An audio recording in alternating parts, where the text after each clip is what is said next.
Perkenalkan, pertama ada Ibu Miswari Swasono, beliau adalah tokoh wanita Bengkulu ya, sekaligus Direktur Coring Center. Assalamualaikum Bu. Sehat pagi. Semangat nih. Merah ini soalnya. Sudah merah harus berapi-api gitu. Dan berikutnya ada Ibu Uwe Helmi Adetarigan ya, beliau juga tokoh wanita, kita tahu perannya luar biasa ya kan. Beliau juga sekaligus owner Geraha Asia dan Wedika Hotel. Assalamualaikum Bu Ade. Sehat. Selamat datang di YouTube channelnya Miswari Coring Center guys. Jangan lupa tekan tombol like, comment, and subscribe guys. Ini Bumi Rafflesia. Nah ini kan sosok dua orang ini mewakili Kartininya Bumi Rafflesia gitu ya. Nah, saya ingin tahu dulu nih dari kacamata Ibu Mis dengan Ibu Ade, Kartini itu gimana sih gitu kan? Kemudian perjuangannya itu apa sih gitu ya? Mungkin Ibu Mis dulu boleh.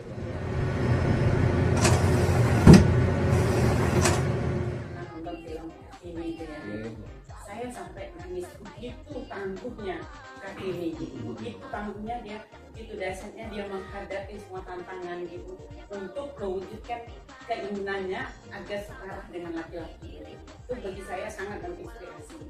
Jadi dia adalah wanita tangguh yang memang benar-benar menginspirasi wanita. Termasuk Bu Mis inspirasi ya, Kartini ya. Betul begitu. Kalau Bu Ade sendiri bagaimana melihat sosok Kartini? Kalau kita melihat sosok Kartini, bagaimana dia berupaya walaupun dia seorang anak pingsan yang tadinya tidak boleh apa-apa, tetapi dia berupaya agar perempuan saat itu, nah ketika waktu zaman dahulu kan beda dengan sekarang, tapi itu tidak diperbolehkan semua perempuan. Jadi dia selalu belajar dan bagaimana mengupayakan perempuan itu harus bisa sama dengan laki-laki, seorang laki-laki. Jadi kita melihat dari Kartini bagaimana merubah pola pikir perempuan itu yang kita salut, dan dia santun, sangat santun, kerja keras ya untuk merubah perempuan yang ada di Indonesia. Itu luar biasa sekali. Itulah keteladanan apa yang bisa ibu-ibu ambil dari sosok Kartini? Iya, banyak sekali. Pertama, yaitu menjadi manusia yang aktif, kreatif, produktif, dan inovatif. Ya, sesuai zamannya. Karena pada zaman dia dulu gitu, dia benar-benar mendobrak. Ingin itu tradisi yang mengekang perempuan itu, dia akan dobrak gitu. Dan dia berbagi ilmu, berbagi kasih gitu. Itu yang menteladani gitu. Kalau sebagai pengusaha atau sebagai pejabat itu hanya memikirkan karir dan posisinya aja, hanya memikirkan keuntungan pribadi saja. Tapi kalau dia kan, dia memikirkan bagaimana dia bisa membimbing masyarakat. Itulah yang memotivasi saya. Kalau Bade bagaimana? keteladanan Kartini yang harus kita tentunya harus kita ikuti ya.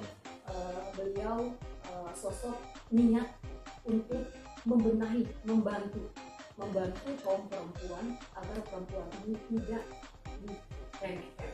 Jadi perempuan harus setara dengan kaum laki-laki.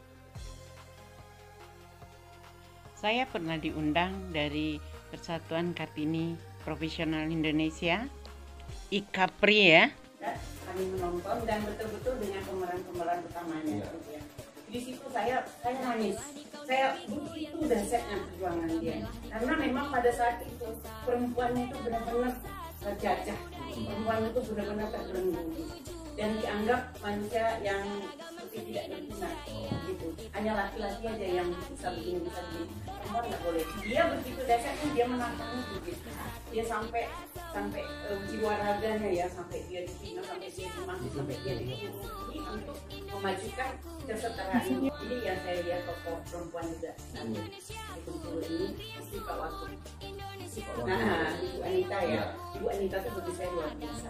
Karena walaupun dia sebagai istri Watu, dia masih tetap memposisikan diri sebagai dia tetap masakan, dia tetap padahal dia kan samping tugasnya sebagai ibu wagub ya, banyak yang jabatnya, dia juga anggota DPR. Tapi dengan begitu dia bisa dandan sendiri, dia bisa masak sendiri gitu. Itu luar biasa bagi saya. Terlihat kemandirian. Ya, mandiri. Jadi bukan hanya sebagai istri pejabat, tapi memang dia berkualitas. Nah, dan saya ingin tanya lagi nih, dua orang tokoh wanita Bengkulu nih ya di sini gitu ya. Apa yang sudah Ibu Miss dan Ibu Ade lakukan gitu ya untuk bahasanya itu mengangkat martabat wanita di Bengkulu ya, khususnya dari diri sendiri gitu ya. Apa aja sih prestasi-prestasinya juga, seperti apa Ibu Miss? Kalau saya sendiri yang saya bisa membuktikan begini, saya bukan orang pendidikan yang begini, tapi saya mau belajar. Segala hal saya mau belajar, dan kalau saya terlibat di satu pekerjaan, saya ingin benar-benar saya menguasai gitu. Saya ingin tahu banyak, kalau saya tidak tahu saya belajar gitu. Dan saya selalu, makanya saya bilang prinsip saya membina orang dan diri saya sendiri dulu menjadi orang yang aktif, kreatif, produktif, dan inovatif. Jadi kita memang harus aktif, kita harus proaktif, jangan hanya dia menunggu. Nah, dengan banyak alasan kita harus kreatif, berpikir bagaimana cara mengatasi ini, bagaimana ini, dan kita juga selalu mencari solusi gitu. Dan kita mengikuti inovasi kita. Kayak zaman sekarang kan zamannya IT. Nah, bagaimana sih saya ini YouTuber loh. Apa nama YouTube-nya? Miswari Korean Center. Gitu. Udah banyak pengikut saya, udah setengah juta lebih gitu. Jadi ya itu, dalam waktu saya mengambil pendidikan di YouTube itu, orang kan selalu ini nenek sudah tua, memang saya paling tua karena saya ikut di akademi. Nah, karena apa? Karena saya ingin kenapa orang lain bisa, saya bisa. Kenapa saya hanya jadi narasumber? Kenapa saya tidak mempunyai sendiri? Itu tekad saya, ini saya lakukan. Emang sulit, tapi saya jalanin tahapan itu. Ya, akhirnya saya bisa. Perkembangan zaman. Ya, saya mengikuti perkembangan zaman gitu. Baik, kalau Mbak Ade sendiri bagaimana Mbak? Kalau saya memang konsisten di membantu pemerintah, pertama memberantas kemiskinan, kebodohan, dan memberantas pengangguran. Jadi saya sudah alhamdulillah sudah membentuk gerakan perempuan milenium. Perempuan milenium adalah perempuan yang mandiri, yang dari kita latih, kita bina dari ibu rumah tangga sehingga dia menjadi pengusaha. Alhamdulillah saya sudah membuat kelompok 15 kelurahan ya, 15 kelurahan, satu kelurahan itu 100 ibu-ibu yang dari nol sama sekali belum mempunyai keterampilan ya, dari ibu rumah tangga, sehingga saya proaktif mengajar mereka, melatih mereka ya, seperti contoh di kampung batik ya di Betungan itu sudah alhamdulillah sekarang mereka sudah produksi, tetapi saya yang memprakarsainya dari pendanaan, dari modal, dari biaya awal itu dana pribadi saya, tapi saya ikhlas karena apa? Suami saya bilang, "Mah, jangan apa-apa, yang penting niatmu adalah merubah ya perempuan menjadi lebih baik, perempuan menjadi pengusaha baru," seperti itu. Dan di Sumberjaya itu saya bentuk kampung abon. Jadi ibu-ibu nelayan yang tadinya di rumah saja suaminya nelayan, mereka saya ajari membuat abon. Itu ada 100 ibu-ibu ya. Alhamdulillah saya kasih peralatannya lengkap, sekarang jadilah di sana pembuat produksi abon ikan limon presto. Ada banyak 15 nanti kalau saya sebut-sebut, termasuk di LPK namanya saya bentuk LPW Melati, Lembaga Pemberdayaan Wanita Melati. Jadi dari 1.500, alhamdulillah saat itu saya undang Ibu Menteri Pemberdayaan Perempuan. Saya minta Pak Gubernur yang membuka, dan alhamdulillah Ibu Menteri Pemberdayaan Perempuan sangat senang dengan gerakan itu. Inilah katanya yang benar-benar langsung merubah kehidupan masyarakat dari yang tidak tahu apa-apa. Jadi memang saya konsisten di pendidikan ya non formal. Lalu di pendidikan non formal yang saya miliki, saya juga mengajari tata rias pengantin untuk tenaga-tenaga kerja yang lulus dari SMK ataupun SMA yang belum mempunyai pekerjaan. Saya bina, saya latih. Alhamdulillah setiap tahun itu ada 25 orang yang saya gratiskan ya, di luar dari program pemerintah. Jadi itulah yang saya sudah lakukan. Lalu saya membuka lapangan pekerjaan baru supaya anak-anak ini jangan nganggur. Jadi saya buatlah kelompok industri pisang kipas. Jadi apa yang saya sudah lakukan, saya ikhlas ya walaupun masih belum sama sekali ada perhatian khusus untuk pemerintah, tetapi saya yakin apabila kita sudah berhasil pasti pemerintah akan akomodir kita semua. Tapi karena niat kita itu ya tidak lain tidak bukan merubah perempuan Bengkulu menjadi perempuan Kartini, itulah. Jadi nanti timbul Kartini baru. Iya, dengan adanya seperti dengan sendirinya seperti itu. akan ada generasi gitu. Iya. Ya, kita lihat di pemirsa ya, 2 orang tokoh wanita di Bengkulu ini sama-sama di dunia pendidikan ya. Yang satu pendidikan usaha gitu ya, yang satu adalah pendidikan kepribadian, kurang lebih begitu kan, Corin Center gitu ya. Nah, di Corin Center ini juga ada keterampilan. Ada keterampilan. Ya, kita kata dia juga kita ada, karena basic saya kan sendiri kata dia. Nah, kemudian kita juga ada membuat aksesoris kayak gini, kayak aksesoris.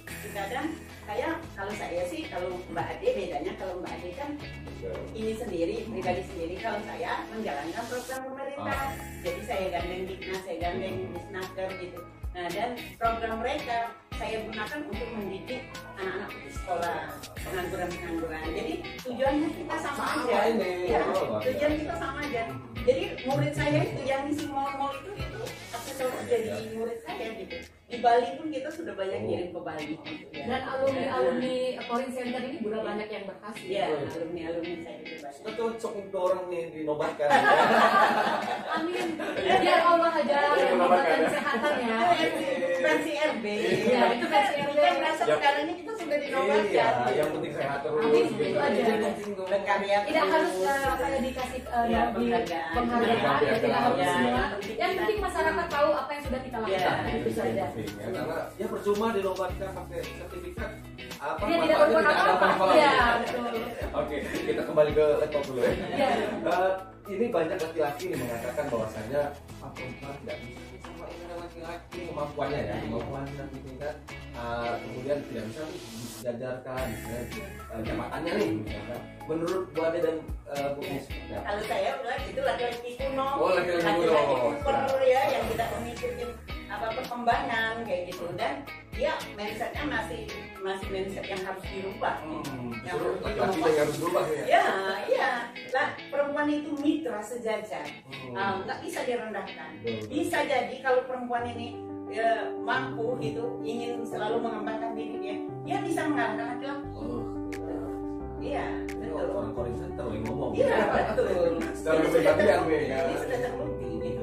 Banyak yang pasangannya misalnya tidak mau mengembangkan dirinya, sedangkan istrinya mau mengembangkan diri, akhirnya dia jauh maju ya. Tertinggal lah laki-laki. Iya, akhirnya timbul minder, timbul stres. Bu Ade bagaimana? Ya, kalau laki-laki ya memang nggak mau disamakan gitu perempuan. Cuman tidak bisa tidak. Itu maaf kamu tadi saya kembali ya, perempuan itu kalau kerja beda dengan laki-laki. Nah, kalau perempuan itu lebih menjelimet. Misalnya ada kepala dinas. Kepala dinas itu perempuan dia harus tahu misalnya disuruh beli apa, ada kegiatan program apa, dia harus tahu itu berapa tuh harganya. Dia harus tahu. Tapi kalau kepala dinas laki-laki nggak berapa, nggak tahu, terserah lah, yang penting kamu ini. Nah, itulah yang sering terjadi. Ada kesempatan untuk macam-macam ya, atau kadang-kadang harga, bermain di harga. Nah, itu saya bilang kelebihan perempuan. Kalau perempuan terus uangnya tidak kalau misalnya dia berhasil, dia jarang perempuan ini macam-macam. Kalau laki-laki, kalau misalnya dia ada kepala dinas, kadang-kadang apa, dia senang-senang dengan yang lain dan seperti itu kan. Iya, jadi lebih baik saya nih kepala daerah harus memposisikan perempuan, banyakkan perempuan di dinasnya, di stakeholdernya ya. Kenapa? Perempuan itu lebih teliti, lebih benar-benar kerja, dia benar-benar pakai niat benar. Itu beda dengan laki-laki. Makanya saya ngeliatin di kota, untuk di kelurahan itu banyak perempuan. Nah, saya bilang wah ini bagus juga. Kenapa di kelurahan itu banyak juga perempuan-perempuan lurahnya. Jadi saya kalau di pemerintah kota kalau baik ya saya bilang baik gitu kan, karena kita tidak ada kepentingan dalam hal ini. Kita adalah pelaku usaha, pemerhati juga kan begitu. Udah bagus lah untuk di posisi kelurahan. Tetapi di dinas-dinas itu masih baru berapa persen lah ya, masih kurang lah untuk posisi kepala dinas.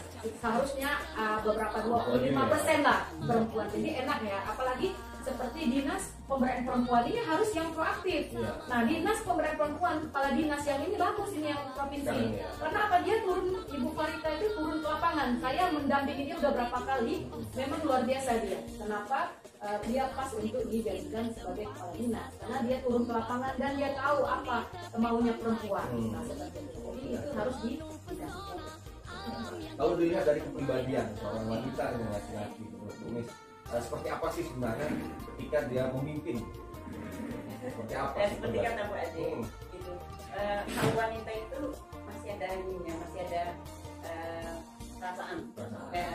masih bermain. Nah, jadi maksudnya toleransi dan pengertiannya tuh mungkin karena agak masih ada main perasaan sedikit. Nah, gitu. Dibanding kita Ya, kalau laki-laki kan mungkin kurang gitu. Cuma agak pelit dikit. bukan pelit sebenarnya, itu ya the power of mama lah gitu ya. Ya. Jadi Maksud saya. kalau belanja kan ngerti Iya. lah gitu ya, memanfaatkan anggaran itu kan. Iya, Mas. Kalau sudah dikoreksi sama mamain, ada aja temuannya. Baik. Nah, menurut Bu Ade dengan Bumi, wanita di Bengkulu gitu ya, yang layak dinobatkan sebagai Kartini Rafflesia ini siapa? Udah jawab. Dari jawab dulu ya. Kita akan jeda terlebih dahulu. Ya pemirsa, setelah jeda kami akan kembali ya, beberapa pertanyaan masih ada. Kita tanyakan seru-seru nih pertanyaannya ya kan, apalagi ngobrol sama mama nih begini. Heboh begitu ya. Ya jadi tetap bersama kami di Selamat Membahas mengenai kiprah Kartini Bumi Rafflesia ya, masih bersama dengan Bu Miswari Swasono, tokoh wanita sekaligus Direktur Corin Center, dan Ibu Helmi Ade Tarigan, tokoh wanita sekaligus owner Geraha Asia Kartini. Di OPD gitu ya kan, tadi sudah disebut sedikit banyak kepala dinas yang masih banyak laki-laki nih gitu ya, masih banyak sedikit yang wanita gitu ya. Apa yang bisa disampaikan Bu Ade dengan itu? Kalau menurut saya wanita ini membuka peluang karena sekarang kan tidak ada kuota-kuota lagi. Misalnya mengadakan asesmen jabatan gitu, itu kan semua diumumkan siapa yang silakan masuk. Nah ini kadang-kadang wanitanya yang saya belum mau, saya belum sanggup. Nah itu yang sebenarnya yang jangan, kalau ada kesempatan, ada peluang, kita kualitaskan diri kita supaya kita bisa sederajat, biar kita bisa misalnya bisa merebut kuota itu, gitu loh, kesempatan itu. Namun untuk meningkatkan kualitas itu seperti apa? Ada nggak tempat untuk meningkatkan kualitas kepribadian gitu? Nah, mungkin di Corin Center. Oh siap, berarti di situ ya. Jadi Corin Center itu, karena di sana itu ada beberapa orang psikolog yang bergabung ya. Kemudian memang kita itu mengembangkan pelatihan-pelatihan untuk mengkualitaskan diri. Dan kebetulan kita juga suka melaksanakan asesmen kan. Jadi kita punya bank soal. Itu bagian sebenarnya secara teknik itu anak saya Corin. Dia yang pokoknya selalu inovasi gitu, mencari bahan, mencari ini gitu. Dan banyak orang-orang yang binaan kita tuh yang sukses ya sudah nggak terbilang lagi, itu udah ratusan, udah ribuan gitu. Udah baik PNS, baik dari BUMN. Sekarang kita sedang ada program untuk rekrut BUMN kan.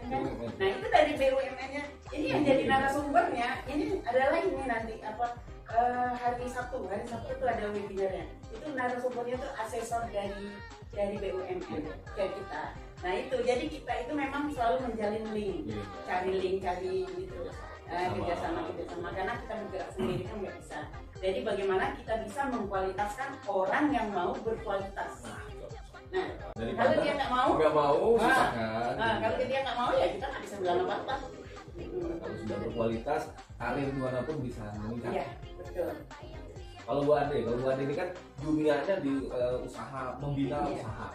Menurut Bu Ade, wanita-wanita di Bengkulu itu kualitas usahanya sudah oke atau masih perlu ditingkatkan? Jadi sebetulnya saya katakan tadi ya, untuk wanita Bengkulu, perempuan Bengkulu ini sudah hampir lumayan membaik ya.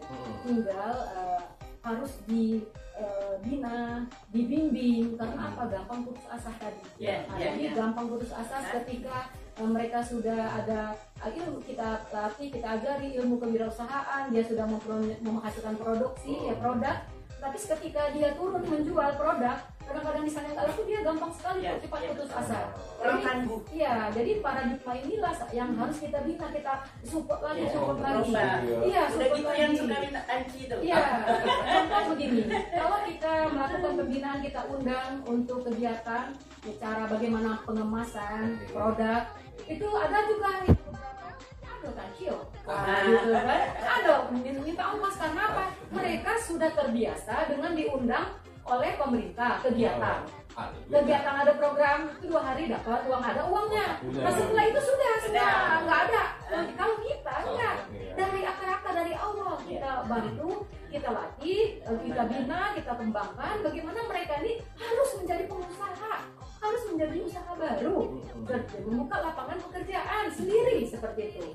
Nah itu, jadi saya berharap ke depan kalau seandainya kita memang apa ya banyak perempuan ya, udah dinasnya banyak perempuan ya mungkin bisa lebih enak ya ngobrol ya. Karena sekarang kita susah juga. Kadang mau ketemu dengan dinas terkait, kepala dinas itu susah sekali, nemu sampai 2-3 kali mau ketemu aja susah. Jadi bagaimana kita mau kerjasama? Tapi kalau ketemu Pak Gubernur gampang. Kita cukup PA itu saya selalu dengan Pak Gubernur itu ya satu-satunya gubernur yang merespon. Kalau kita SMS langsung dia balas. Ini Pak Rohidin. Ini saya bukan gimana, saya selalu dengan dia.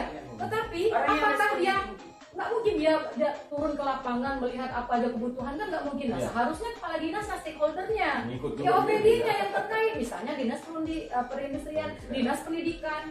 Saya pernah ya ketemu mau kepala dinas pendidikan aja, aduh nunggu aja lama-lama sekali, berapa lama mau minta rekomendasi aja, ada bantuan dari pusat itu nggak bisa karena tidak ada rekomendasi, itu pun nggak dikasih rekomendasi. Ini saya contoh lagi, ya beda dengan Pak Gubernur. Kalau Pak Gubernur saya bukan apa ya, saya angkat tangan dengan beliau. Walaupun dia belum sempat untuk ibaratnya kelompok-kelompok kita ini dibantu, tapi saya yakin dulu beliau udah ngelihat langsung dan dia membuka, ada Pak Ibu Menteri, dia kaget kok Bu Ade bisa membuat gerakan seperti ini, berapa ribu, 1.500 ya orang yang saya bina. Tetapi memang karena kita COVID, jadi belum sempat beliau untuk membantu karena dana anggaran sudah habis. Tapi kalau mau jumpa, gampang sekali di WA langsung dibalas. Nah dengan dinas-dinasnya susah. Nah itu jadi nggak bisa. Kalau kita mau berhasil, ya mitra kerja itu harus diperbanyak. Pemerintah tidak bisa tanpa kita pelaku usaha. Dan sebaliknya juga begitu, kami tidak bisa tanpa pemerintah. Harus kalau kita mendukung. suka curhat-curhat sama teman-teman lain seperti ini, itu. Kayak di Solo kayak apa itu, si OPED itu benar-benar didukung sama pemerintah sampai dia sudah berjuang emang gitu, mengembangkan usaha. Makanya dia di sana maju gitu. Iya. Jadi saya ini kasihan sama Pak Gubernur. Pak Gubernur ini tujuannya itu bagus, cuman mungkin ada beberapa kepala dinas yang nggak tanggap apa maunya Pak Gubernur, itu aja. Kalau untuk ininya lumayan ya, saya bukan apa-apa. Nah, ini pemirsa, saya ingin tanya juga ya, dengan dua tokoh ini ya kan, saat perjuangan mereka dulu ya kan meniti karir di awal-awal gitu, sampai dengan sekarang, apa sih yang bisa diceritakan satu kejadian atau satu peristiwa yang bisa menginspirasi banyak orang? Kan banyak nih perjuangan ya, jadi gitu ya, yang paling bisa menginspirasi masyarakat. Saya mau cerita tuh banyak. Wah, itu banyak banget pasti. Umur saya 63 tahun. Itu udah banyak Bu. Itu udah 7. Ya banyak. Pertama waktu kita baru membuka calling center itu ya, pada saat itu saya sedang ekonomi saya sedang bermasalah dengan satu bisnis lain gitu ya, sehingga saya terlilit utang, sehingga saya terlilit pokoknya ini deh. Rasanya kita memulai calling center itu dari nol, dari minus kali ya? bukan minus lagi sedang terbelit utang gitu. Tapi saya yakin karena ada anak saya juga yang meyakinkan saya gitu. Kami selalu bersinergi berdua, yakin berkembang. Alhamdulillah sekarang akhirnya juga memang berkembang. Sekarang calling center itu ada di Jakarta, di Surabaya, di Jakarta, Semarang, Solo, di Jambi, di Palembang. Itu yang membukanya waktu kita launching juga Pak Gubernur. Alhamdulillah itu. Tapi kalau ingin dan lagi yang paling ininya sendiri, sebelum COVID kita punya masalah ada anggota OPD kita meninggal, itu jadi tanggung jawab kami semua. Jadi kita punya kesepakatan kita jual buat kita. Nah, saya menganggap itu nggak sanggup, rasanya saya itu tak mungkin. Tapi anak saya yakin Ma, yang kita urusnya anak yatim. Katanya bukan kita mengganti nyawa, bukan kita mengganti asuransi, kita urus ini anak yatimnya, kita hitung sampai dia kuliah. Katanya 2 kan anak yatim, dia nggak kerja. Nah, disitulah ya anak saya itu memang luar biasa. Jadi ternyata terpenuhi padahal masa COVID loh, masa COVID selesai sesuai target. Kita tahu masa COVID Iya. drop Iya, kan. itu kejadiannya tuh sekitar 2 bulan, 1 bulan sebelum COVID. Jadi kita sudah membuat komitmen dalam waktu 1 tahun kita harus selesai. Nah ternyata bisa selesai. Padahal kalau itu kata anak saya, mah kita ini bisnis kita dengan Allah mah, mama tidak usah khawatir kayak ini. Saya bilang ya Allah gimana nih ya keadaan kita kayak gini. Bener, saya sempat bolak-balik saya nangis. Tapi anak saya selalu meyakinkan mama kita bisnis ini dengan Allah mantap. Mama yakin lah. Tapi benar, benar itu mujizat kadang-kadang luar biasa kadang itulah. Aduh ya, saya juga sempat ya, itu artinya namanya membantu orang pasti membantu lagi gitu kan. Kalau Bu Ade bagaimana? Apa yang bisa satu peristiwa gitu ya perjuangan Bu Ade sendiri yang bisa menginspirasi banyak orang? Kalau saya namanya usaha, apalagi pelaku usaha, kadang turun ya, kadang naik. Tetapi saya tidak ingin memperlihatkan kesusahan kita itu dengan orang lain, tetap kita harus menunjukkan bagaimana kita ini kuat, begitu kuat dan semangat. Dan saya menunjukkan pada kawan-kawan pertama itu tidak pernah sikap ya, kadang-kadang saya itu kan bawa garam ya ke mobil, dan saya tidak tunjukkan bahwa saya ini seorang pimpinan ataupun owner ya seperti itu. Jadi saya ibaratnya itu merayat lah kayak gitu. Nah, jadi mereka tuh, Bun, ibu, bunda nggak malu, Bun kayak gini Bun gitu kan. Terus saya bilang kenapa malu? Saya nggak akan pernah malu. Jadi mereka akan nurut. Oh iya, pertama tidak gengsi. Jangan pernah, kalau kita mau maju itu jangan pernah gengsi. Sampai sekarang saya masih melakukan itu. Seperti kadang-kadang ada produk yang harus dibuat nggak ada, saya cari turun ke lapangan sendiri. Kalau misalnya karyawan atau tim kita memang nggak ada seperti itu kan, terus kita turun ke lapangan. Jadi sifat saya adalah pertama jadi diri kita sendiri.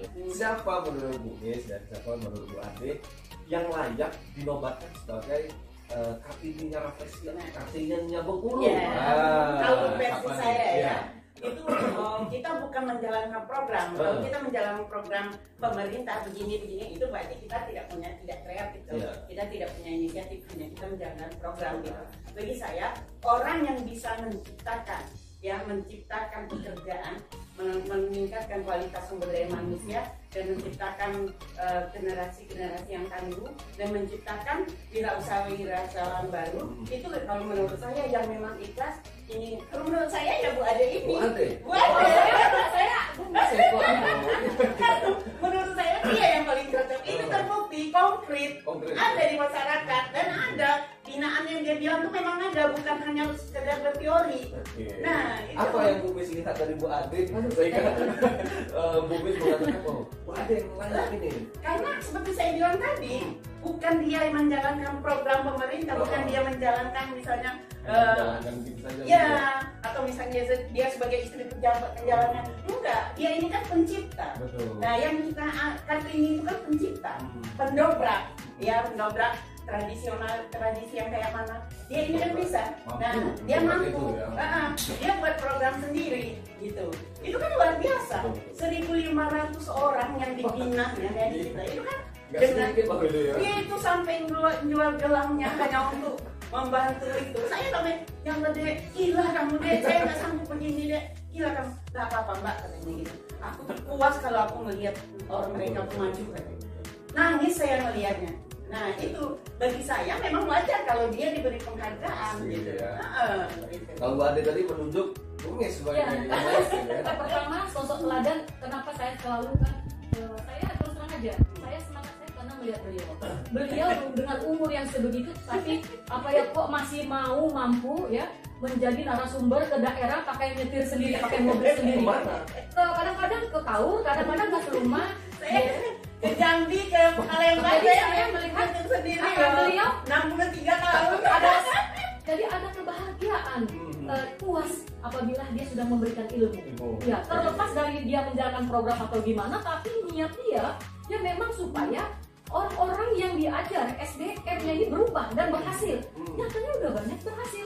Di situ saya lihat, ya Allah Mbak, aku bilangnya, Mbak ini bagus loh bisa dapat penghargaan. Saya bilang kan gitu kan. Oh enggak, kamu adik, enggak, aku juga enggak. Bilang berarti berdua dong kalau begitu kan. Dan itu yang saya luar dari, enggak ada ibu-ibu yang seumur dia yang jago IT. Mereka bawa ke Jakarta, saya bilang, ayo Mbak, kita ke kementerian, ikut saya ke kementerian, ini kamu ke kementerian. Dia bawa laptop sendiri, kerjain sendiri. Saya bilang bilang kalau mau aku bilang kan kita harus kolaborasi dengan pusat baru kita bisa, ya kan gitu. Tapi keadaan langsung nggak bisa kan COVID. Itu yang saya kagumi dari beliau. Dia orangnya gimana ya, dia fair. Itu. Enak juga kan. Iya fair dia. Oh ya Allah, anak didiknya sudah banyak juga berhasil. Dia selalu berbagi ilmu untuk bagaimana menciptakan SDM yang unggul. Itu Ibu Merubah pikiran, Iya. mindset itu yang perlu dirubah. Dia kagum sama saya kagum sama dia. Berarti bagus. Saling inspirasi, Iya, saling gitu. inspirasi. Katanya gak penghargaan. Saya bilang nggak apa-apa kalau pemerintah kota, pemerintah provinsi nggak kasih penghargaan. Yang memberikan penghargaan kita ini Allah. Kita selalulah Mbak berbuat baik. Saya bilang, nggak usah. Allah saja sudah Iya. cukup gitu ya. Iya. Baik, nah ini kan Bu Miss dengan Bu Ade ini juga adalah seorang pengusaha gitu ya. Iya. Satu sisi adalah foreign center yang satu hotel gitu ya. Dari usahanya berapa banyak karyawan yang wanita? Itu kan. Mungkin berapa banyak? Kita karyawan wanita kita 80%. 80% justru wanita. Iya. Buat sendiri berapa? Kita karena ada hotel ya, jadi 60-an. 60% ya. Memang Kita kan karyawan kita kan ada apa master, doktor. Kita kan banyak cuma kan ini dari pendidikannya Iya. sendiri gitu. Jadi memang kita banyak memilih ya nggak apa-apa karena satu sisi tempatan wanita Ya. banyak nih nanti Ya. di sini Ya. gitu ya, karena di tempat lain banyak yang laki-laki gitu ya. Baik, nah terakhir nih, terakhir juga sih sebenarnya tips menjadi perempuan yang mandiri, sehat, kreatif, inovatif apa aja tadi tuh? Apa nih tipsnya? Kreatif, produktif, inovatif ya. Gue bisa Ya kalau saya, pertama itu harus kita pilih bidang tuh yang memang membuat kita suka, yang kita suka. Karena tantangan dan kita memang harus profesional di bidang apa yang kita minatin, kita kembangkan. Kita memang jangan kita pengen ini tapi kita cuma nunggu pusing mau belajar itu kita tidak akan pernah sukses. Jadi kita memang yang namanya belajar itu memang nggak nyaman. Yang namanya belajar itu memang sulit. Cuma kita harus lakuin itu karena nanti kita akan bisa sendiri. Kalau kita sudah bisa semuanya kita anggap gampang. Orang yang selalu merasakan itu sulit karena dia tidak mau belajar. Jadi tipsnya adalah kalau dari mungkin pilih bidangnya gitu Ya. ya, yang sesuai dengan kita. Ya, Terus belajar banget di situ. Nah kalau mau milih bakat minat itu di Korean Ah. Center. Korean Center Promosi ada, sekali ya, ya. ada tes Ada ya. minat bakat Oke, gitu. baik. Kalau Bu Ade sendiri bagaimana tipsnya? Kalau tips untuk menjadi seorang sukses, pertama ya fokus. Ya fokus, terus kerja keras, jangan gampang putus asa, selalu rasa ingin tahu, ya, selalu ya mencoba rasa ingin tahu dan mencoba, terus banyak berorganisasi karena dengan berorganisasi kita wawasannya bertambah. Nah, selalu terus mencari kesempatan link sesuai dengan apa yang kita inginkan, ilmu yang kita inginkan. Tetaplah belajar terus. Jadi banyak tipsnya itu. Ya. Sebenarnya intinya belajar. Belajar dan belajar. Tidak ada kata terlambat kalau untuk belajar. Umur 63 tahun aja masih mau belajar. Jadi YouTuber. Bu Ade sendiri umur berapa? Saya 49. Ya dari umur 49 terus masih terus 49 tapi rasanya Masih jiwanya 20-an. 27 lah ya. masih seumur kan? Kan 17. Ya artinya kita harus terus belajar. Iya. Gitu, ya. Jadi kalau untuk wanita mandiri itu ya belajar terus, jangan mentok gitu ya. Saya kan tahun-tahun 80-an saya sudah mendapat penghargaan. Saya sudah mendapat 21 Kartini Indonesia. Sudah banyak penghargaannya. Penghargaan kayak Master Personality Development itu Bangkok yang Itu lain. penghargaan. Penghargaan kayak Master Dokter Honoris Causa itu penghargaan. Nah gitu. Jadi saya pikir ya kalaupun saya misalnya kurang dihargain di sini nggak masalah bagi saya. Tapi dunia menghargai saya. Gitu. Kalau masalah penghargaan nasional Ibu Miss sudah banyak dan saya juga alhamdulillah. Ini Saya mendapatkan penghargaan tahun 2008 itu dari Presiden melalui Kementerian Pendidikan Kebudayaan waktu Pak Bambang itu. Jadi lembaga pendidikan terbaik tingkat nasional. Lalu mendapatkan ASEAN Eksekutif itu perempuan mandiri itu tahun 2009 di Jakarta. Jadi kalau di pusat itu memang nyata enak menilainya tuh kita tuh penghargaan itu benar-benar fair gitu ya. Tapi nggak tahu lah ya di Bengkulu nih gimana ya caranya. Saya garu kepala nih. Penghargaannya banyak ternyata. Iya. Saya korek lagi nih terkait banyak Ya, lagi.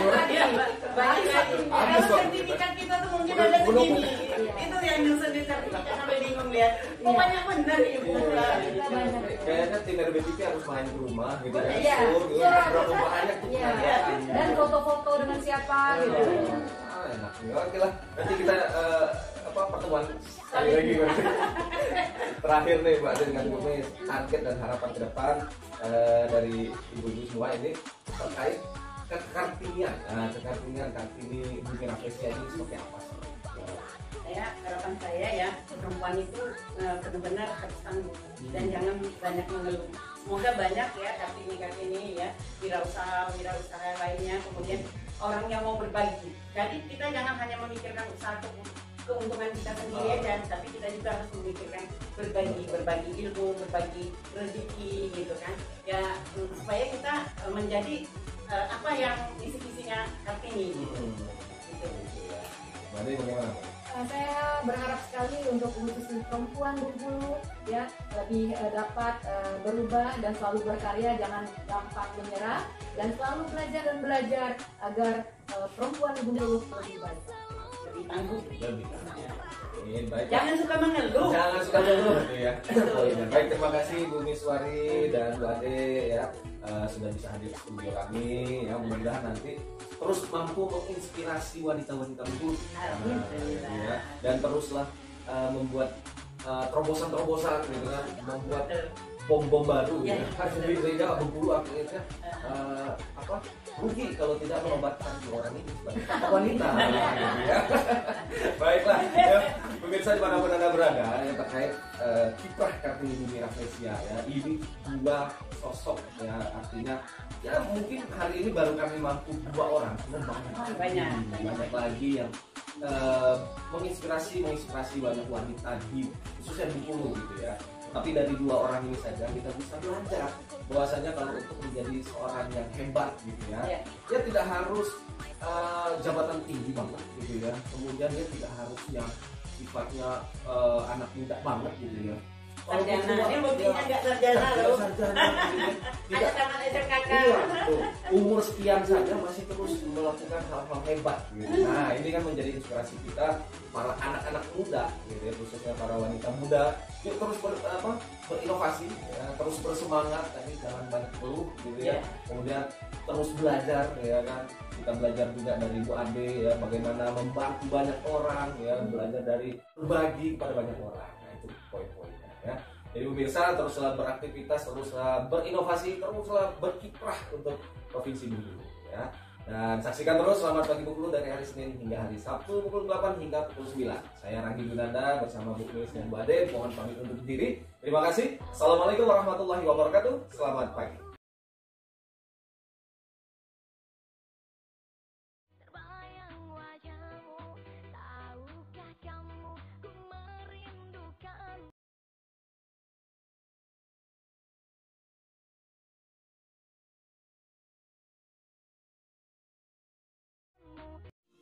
Oke guys, sekian konten kita pada hari ini. Sampai jumpa di video selanjutnya. Dadah.